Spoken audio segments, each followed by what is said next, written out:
हल्ला नहीं करना किसी को,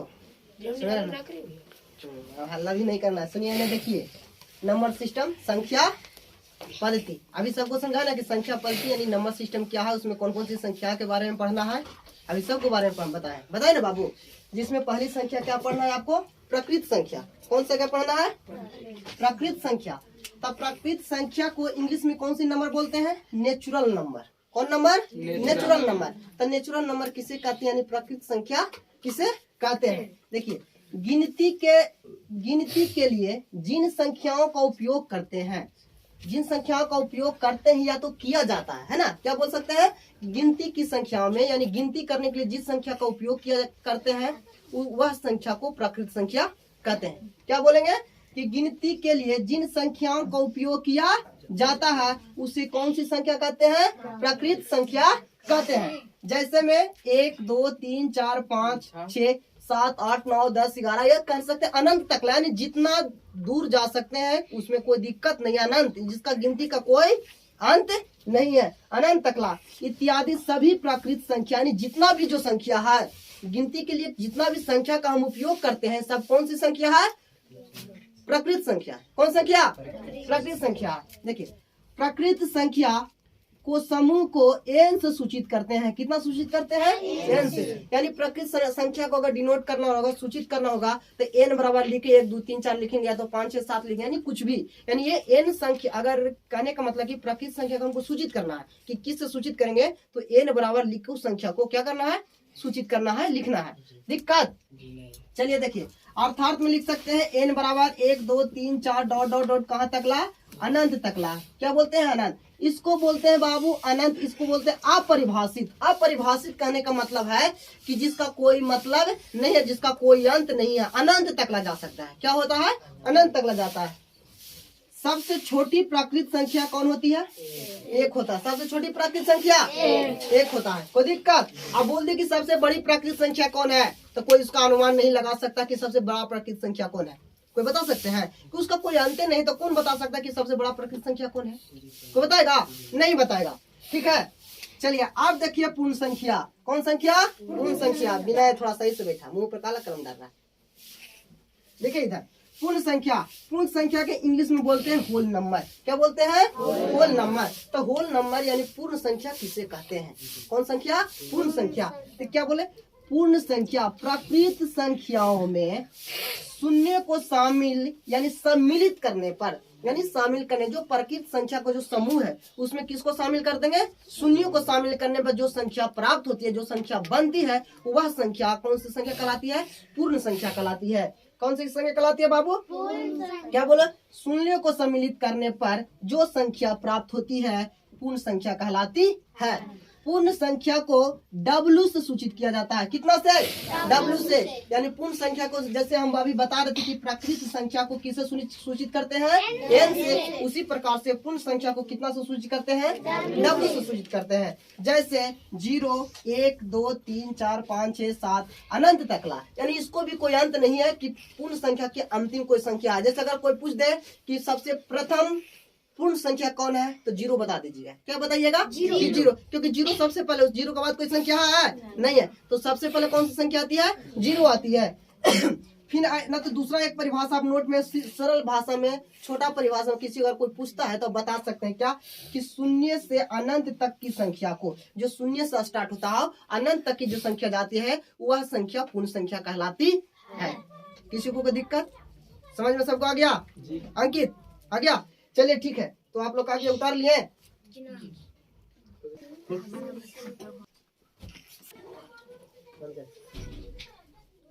चलिए अब देखिए पूर्णांक संख्या। कौन संख्या बाबू, पूर्णांक संख्या। कौन संख्या, पूर्णांक संख्या। क्योंकि आपको प्राकृत संख्या बता दिए, पूर्ण संख्या बता दिए, उसके बाद क्या आता है, पूर्णांक संख्या। यानी पूर्णांक संख्या किसे कहते हैं, तो देख लीजिए पूर्णांक संख्या को इंग्लिश में बोलते हैं इंटीजर नंबर। कौन बोलते हैं, इंटीजर नंबर। इसका परिभाषा क्या है कि सभी धनात्मक और ऋणात्मक संख्याएं, यानी कहने का मतलब हुआ कि जो धनात्मक संख्या, धनात्मक मन होता है प्लस और ऋणात्मक मन होता है माइनस। ऋणात्मक मन क्या होता है, माइनस होता है। तो सभी धनात्मक और ऋणात्मक संख्याओं को समूह को पूर्णांक संख्या कहते हैं। यानी जितना भी प्लस वाला और माइनस वाला सब संख्या सब कौन सी संख्या कहलाती है? पूर्णांक संख्या कहलाती है। कौन संख्या? पूर्णांक संख्या। जैसे में आप देख लीजिए 0, -2, 5, 6, 3, -4, -5, यानी और जो भी संख्या आती है, जैसे हम अगर बोल दे कि -1/2 कौन सी संख्या? तो पूर्णांक संख्या है ना बाबू? कौन संख्या? ऋणात्मक पूर्णांक संख्या है। अगर ये बोल दे कि 5/6 कौन सा? धनात्मक पूर्णांक संख्या। कौन संख्या? धनात्मक पूर्णांक संख्या है। पूर्णांक संख्याओं को इस तरह से सूचित करते हैं। देख लिया, जो इधर दाया साइड में होता है पॉजिटिव होता है और बाएं साइड में होता है जो नेगेटिव होता है। यानी 0 से इस साइड बाया साइड में ऋणात्मक और दाहिना साइड में धनात्मक होती है। तो 1, 2, 3, 4, 5 ये भी अनंत तकला होती है और बायां साइड में जो होता है वो भी अनंत तकला होता है, चाहे माइनस में अनंत तकला जहां से जा सके और प्लस में अनंत तकला जहां तक अब जा हो सकता है ना। यानी अनंत का कोई सीमा नहीं है, वो जितना दूर तक ले जाएगा उतना दूर तक वो जाएगा। किसी को दिक्कत है? हो गया? तो आप लोग क्या कीजिए, अब इसको उतार लीजिए, ठीक है।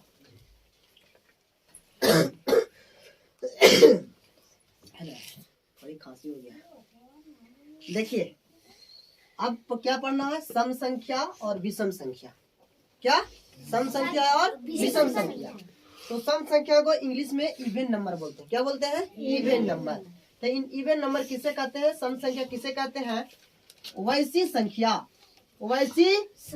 संख्या जिनमें 2 से भाग देने पर, चाहे कोई भी संख्या रहे, अगर उसे हम 2 से भाग करते हैं तो वह संख्या अगर पूरी क्या हो जाता है? विभाजित हो जाता है, यानी पूरा कट जाता है। कहने का मतलब आम भाषा में बोल सकते हैं हम लोग, गवाही भाषा में कहो कि पूरा कट जाए, पूरा क्या हो जाए? कट जाए। क्या बोले? तो वैसी संख्या है जिसे 2 से भाग करने पर पूर्णतः विभाजित हो जाती है।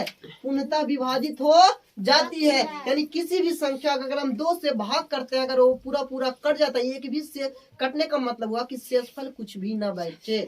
शेषफल क्या बचना चाहिए? 0। वह संख्या कौन सी होता है? 2 से पूर्णतः विभाजित होती है, तो वह संख्या सम संख्या कहलाती है। कौन संख्या कहलाएगी? सम संख्या। जैसे आप कह सकते हैं 2, 4, 6, 8, 10, 12 सब कौन सी संख्या है? सम संख्या है। यानी अब आने वाले जितना 16, 18, 20, 22, 24 जितना सब कौन संख्या होगी? सम संख्या। यानी सम संख्या भी अनंत तक होती है, इसका कोई लिमिट नहीं है कि कहाँ तक होगा। कोई दिक्कत नहीं। अब सुन लीजिए, सबसे छोटी सम संख्या कौन है? 2 है। सबसे छोटी सम संख्या कौन है? 2 होती है। याद रखिएगा कि सबसे छोटी सम संख्या कोई पूछेगा कि कितना होता है? 2 होता है। दिक्कत जी नहीं।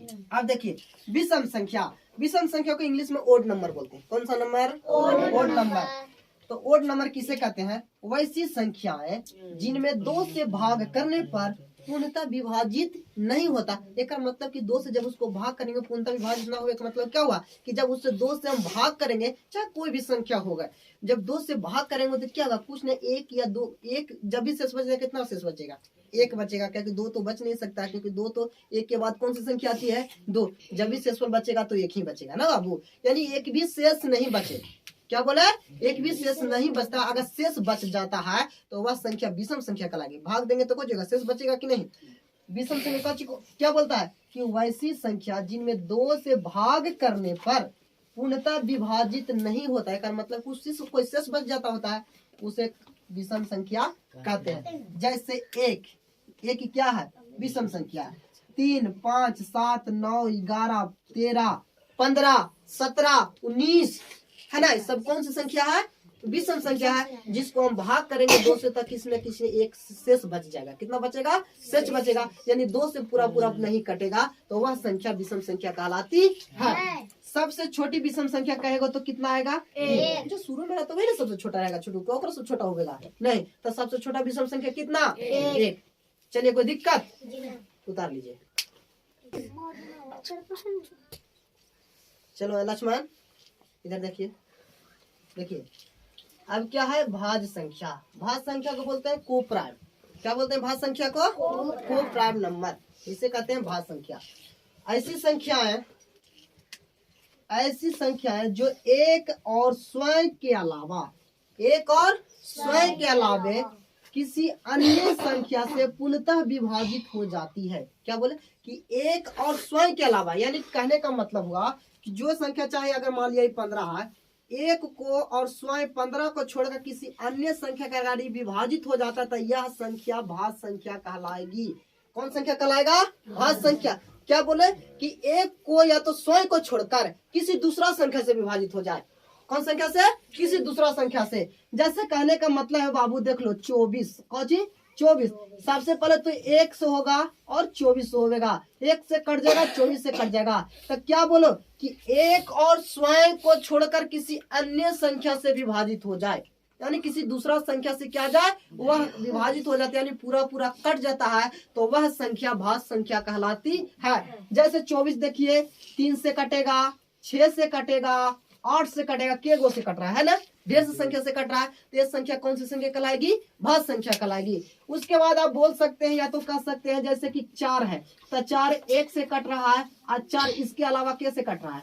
2 से कट रहा है, तो ये भी कौन संख्या होगा? भाज्य संख्या। यानी हम एक सरल भाषा में बोल सकते हैं कि एक और खुद को छोड़कर किसी दूसरी संख्या अगर वह कट जाती है, पूर्णतः विभाजित हो जाता है, तो वह संख्या भाज्य संख्या कहलाती है। दिक्कत देख लीजिए, जैसे कि 4, 6, 8, 9, 10, 12, 15, इसको भी अनंत तकला है ना, कहाँ तकला? अनंत तकला ही जा सकती है। ये सभी संख्या भाज्य संख्या कहलाती है। जैसे सबसे छोटी भाज्य संख्या, सबसे छोटी भाज्य संख्या 4 होती है। कितना होता है? 4। सबसे छोटी भाज्य संख्या कितना? कोई पूछे कि सबसे छोटी भाज्य संख्या 4 होती है। चलिए अब देख लीजिए आकाश, देखो ध्यान से था, अभाज्य संख्या। कौन संख्या? अभाज्य संख्या। अभाज्य संख्या को बोलते हैं इंग्लिश में प्राइम नंबर।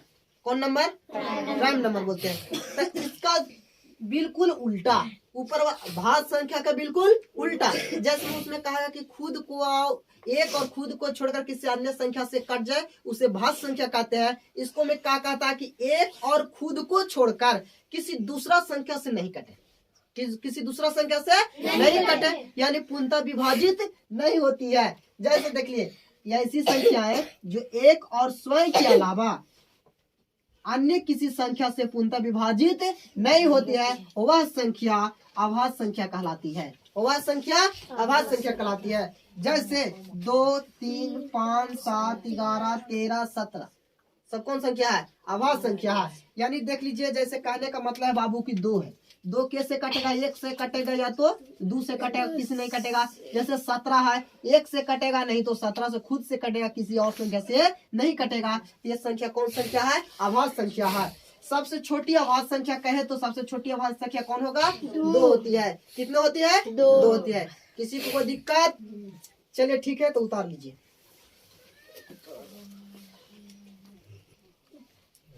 ध्यान से देखिए, अब चर संख्या के बारे में। कौन संख्या? चर संख्या।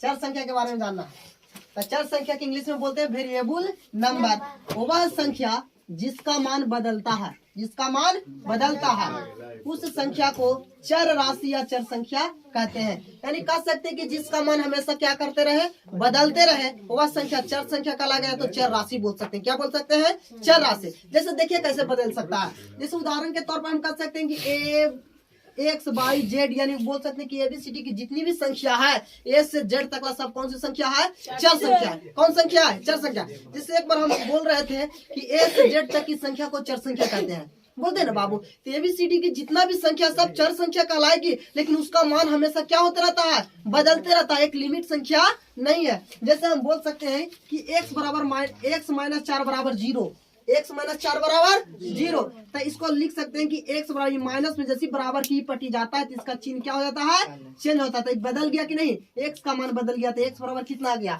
4। उसी प्रकार से देखिए कि 2x है और 2x बराबर 5 है। अगर x बराबर लिखेंगे तो 5 बटे कितना, इधर गुना में पटी आएगा तो भागा में, तो मान क्या हो गया? बदल गया। यानी क्या बोले, इसलिए बोला गया कि चर संख्या का मान हमेशा बदलते हुए रहता है। क्या रहता है? बदलते रहता है। अब देख लीजिए x बराबर, तो x बराबर ये -6 है, x -6 बराबर 0 है, तो ये माइनस पट जाके प्लस, तो +6 हो जाएगा। होगा ना बाबू। अब देखिए a बराबर है, तो a का मान कर सकते, तो a बराबर 10 प्लस में पट जाएगा तो माइनस में, तो ये -10 हो जाएगा। उसी प्रकार से इसको कर सकते हैं कि 2y बराबर माइनस में पट जाके प्लस में, तो y बराबर कितना हो जाएगा 8/2, तो 4 दूना 8, यानी y बराबर कितना 4, यानी y का मान हमें क्या हो गया, चेंज हो गया। कोई दिक्कत, समझ में दिक्कत है? चलिए ठीक है, उतार लीजिए, सबको चुप रहना है, कोई हल्ला नहीं करेगा। चलिए देखिए बोर्ड पर, अचर संख्या, कौन संख्या, अचर संख्या। अचर संख्या को कांस्टेंट नंबर कहते हैं। अचर संख्या किसे कहते हैं, देख लीजिए, वह संख्या जिसका मान सदैव स्थिर रहता है। सदैव स्थिर रहने का मतलब है कि वह मान कभी बदलता नहीं है। स्थिर का मतलब कुछ है कि वह बदलेगा नहीं। अगर 2 है तो 2 है, 3 है तो 3 है, चाहे 2 के साथ कितनों कुछ संख्या कर लेंगे वो बदलेगा नहीं। जैसे या संख्या का मान बदलता नहीं है, हम क्या बोले कि यह संख्या का मान कभी बदलता नहीं है, उस संख्या को अचर संख्या कहते हैं। या हम पहले परिभाषा में बताते थे कि गिनती की संख्या को अचर संख्या कहते थे। गिनती की संख्या क्या होती है, प्रकृत संख्या होती है। का प्रकृत संख्या होती है 1 2 3 4 5 अनंत तक होती है। क्या वो संख्या बदल सकती है? 2 है तो कभी बदल सकता है? 2 नहीं बदलेगा। तो वह संख्या जो होती है कौन सी संख्या होती है, अचर संख्या होती है। जितना भी गिनती की संख्या कौन संख्या होती है, अचर संख्या होती है। जैसा हम लिख दें कि पूर्ण संख्या, जितना भी पूर्ण संख्या है सब कौन संख्या है, अचर संख्या है। जितना भी पूर्णांक संख्या है या वास्तविक संख्याएं है सब कौन सी संख्या है, अचर संख्या है। जैसे हम बताते हैं कि 1 बराबर 1 हो सकता है, 1 बराबर 1 हो सकता है। क्या ये मान बदल सकता है? मान बदलेगा बाबू। जैसे उसमें बदल रहा था अचर संख्या में कि x -4 था, यानी तो माइनस में पट आ गया प्लस, यानी x बराबर कितना हो जा सकता है, प्लस, यानी बदल गया। यहाँ पे माइनस था, यहाँ पे कितना हो गया 4, यानी इसका मान कुछ हो गया, बदल गया। लेकिन इसमें क्या होगा, नो कुछ नहीं बदलेगा। कभी 1 कब 2 के बराबर कभी हो सकती है, होगा बाबू, कभी नहीं बदलेगा, ये बदलवे नहीं करेगा। जैसे 1 बराबर 3 है तो ये भी नहीं बदलेगा। 0 बराबर 0 नॉट इक्वल टू 3 है, कभी एक दूसरे बराबर हो नहीं सकती है। तो जितना भी संख्या है कौन संख्या कहलाती है, अचर संख्या कहलाती है। कौन संख्या, अचर संख्या। आप एक सिंपल ट्रिक में एकदम याद करिए कि गिनती की संख्या को अचर संख्या कहते हैं, जिसका मान कभी बदलता नहीं है। या तो याद कर लीजिए कि वैसी संख्या जिसका मान कभी बदले नहीं, क्या करे, कभी बदलता नहीं है, हमेशा स्थिर रहता है, वह संख्या अचर संख्या कहलाती है। चर संख्या की परिभाषा क्या बताते हैं कि वैसी संख्या जिसका मान बदलते रहता है, जिसका मान क्या होते रहता है, बदलते रहता है, उसे चर संख्या कहते हैं। नहीं तो एक और ट्रिक बोले थे कि A से Z तक की संख्या को चर संख्या कहते हैं। यानी ABCD की चाहे बड़ी रहे चाहे छोटी रहे, सब चर संख्या होती है। उसका मान हमेशा क्या रहता है, बदलते हुए रहता है। कोई दिक्कत? चलिए ठीक है, तो उतार लीजिए। ठीक है, जितना भी स्टूडेंट है कल सबसे सुनेंगे, सबको याद करके आएगा। सुन गया पीछे, सबको याद करके आएगा, सबको मारेंगे।